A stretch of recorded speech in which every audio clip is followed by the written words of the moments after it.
El fraude financiero ocurre cuando una persona es privada de su dinero, capital o de otra manera daña su salud financiera, por medio de prácticas engañosas, confusas u otras prácticas ilegales. Esto puede hacerse a través de una variedad de métodos como robo de identidad o fraude de inversión. Un ejemplo que tenemos es el FOBAPROA, el Fondo Bancario de Protección al Ahorro. FOBAPROA fue creada en 1990 por el gobierno federal para enfrentar los posibles problemas financieros extraordinarios, cuyo clímax llegó en julio de 1999 con una presentación de los resultados de una auditoría encargada por la Cámara de Diputados al consultor canadiense Michael Mackay. Algunos ejemplos de fraudes financieros más comunes es el fraude de los balances financieros. Esto ocurre cuando los directivos o empleados de confianza aportan información transversal a los estados financieros de una organización.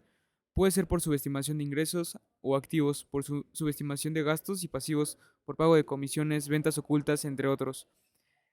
Corrupción y sobornos es el lucro personal con tácticas fraudulentas y la aceptación o petición de favores a empleados y directivos claves es otro de los tipos de estafas contra empresas y organizaciones. El más común es la evasión de impuestos. Este consiste en no declarar los impuestos o aportar datos falsos a fin de obtener una reducción en los compromisos fiscales. Medidas de prevención contra el fraude financiero. Evitar los riesgos es una medida que todos deberíamos de tomar, más en una empresa para que no haya ningún fraude. Por ende, principalmente debemos conocer el tema, ya que el principal problema sucede cuando está mal hecho y se desconoce el sistema de control financiero que es usado por tu empresa en el caso de poseer una. Esto para que le permita al gestor acceder a los registros cuando sea necesario y verificar las posibles irregularidades. Como segundo punto, se debe llevar un seguimiento de todos los movimientos e intercambios financieros. La empresa tiene un panorama general de cómo es que funciona la administración con sus gastos. Por ende, podrás analizar lo negativo y no cometer los mismos errores. Por esto se tiene que auditar los procesos que involucran transacciones de dinero. Otro punto es solicitar informes de gestión periódicamente. Una medida funcional, ya que se tiene un constante chequeo de costos, ingresos y gastos en un determinado tiempo, más fácil de sobrellevarlo. Generalmente este periodo de la auditoría es mensual, por lo que se designa algunos días para revisar todo este papeleo. Si la contabilidad no es una de tus buenas habilidades, es recomendable contratar a un experto o al menos pedir su consejo. Y por último punto, de las múltiples medidas que puedes tomar, está usar la tecnología como herramienta y aliada. En la actualidad hay diversos sistemas tecnológicos que automatizan varios procesos de la gestión, lo que facilita los procesos de auditoría y aborda las áreas más críticas del negocio.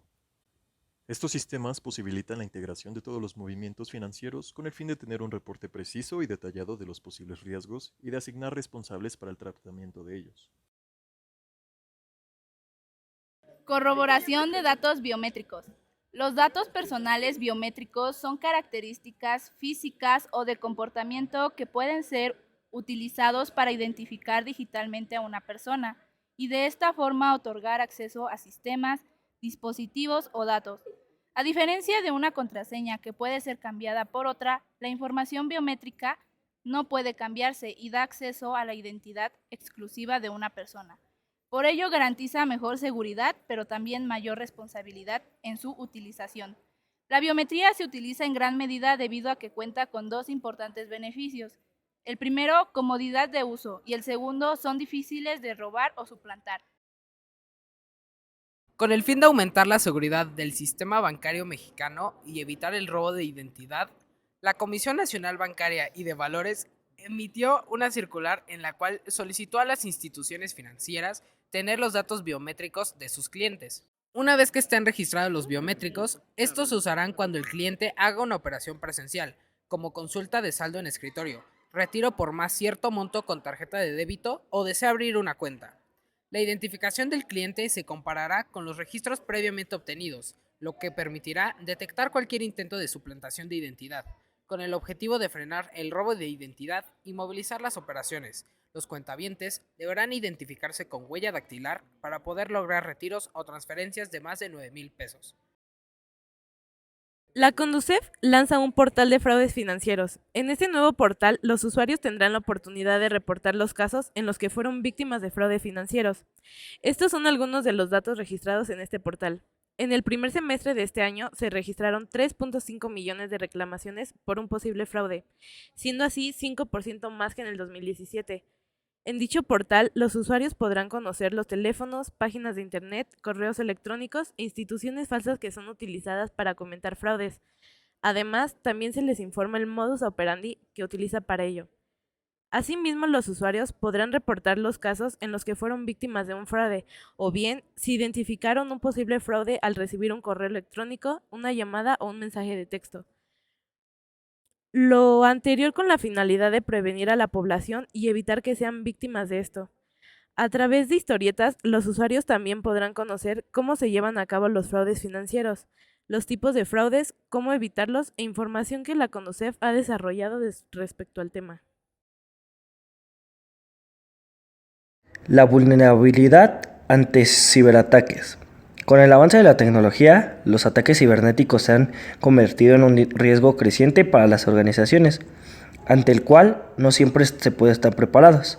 Por ejemplo, aunque el 86% de las compañías afirman que utilizan un antivirus, solo 3 de cada 10 han realizado evaluaciones de ciberseguridad, tales como pruebas de ponderación. A pesar de que estas son obligatorias para los bancos y otras entidades del sistema financiero, otros hallazgos importantes en esta materia también revelan la vulnerabilidad en las organizaciones. Hay muchos ejemplos sobre los fraudes financieros en México. Uno de los más importantes son, en el 2012, HSBC, uno de los bancos más importantes, un banco inglés, fue multado por 1.900 millones de dólares. Se logró determinar que en el transcurso del año 2007 y 2008, la sede de este banco en México protegió y toleró el traspaso de alrededor de 7.000 millones de dólares a bancos estadounidenses provenientes de los carteles de la droga mexicana. La entidad financiera fue multada principalmente por no tener un sistema de control sobre el lavado de activos, debido al poco conocimiento sobre sus clientes. Otro de estos ejemplos puede ser Odebrecht, en México. Este fue un escándalo financiero que más que en México sobresalió en América Latina en los últimos 2 años. En 2015 sale a luz que la compañía brasileña pagó 780 millones de dólares en sobornos para obtener millonarios contratos de construcción. Esta noticia llevó a la cárcel a Marcelo Odebrecht, director ejecutivo, y ocasionó detenciones en investigaciones a funcionarios, principalmente políticos, de los diferentes países latinoamericanos, incluyendo presidentes y senadores.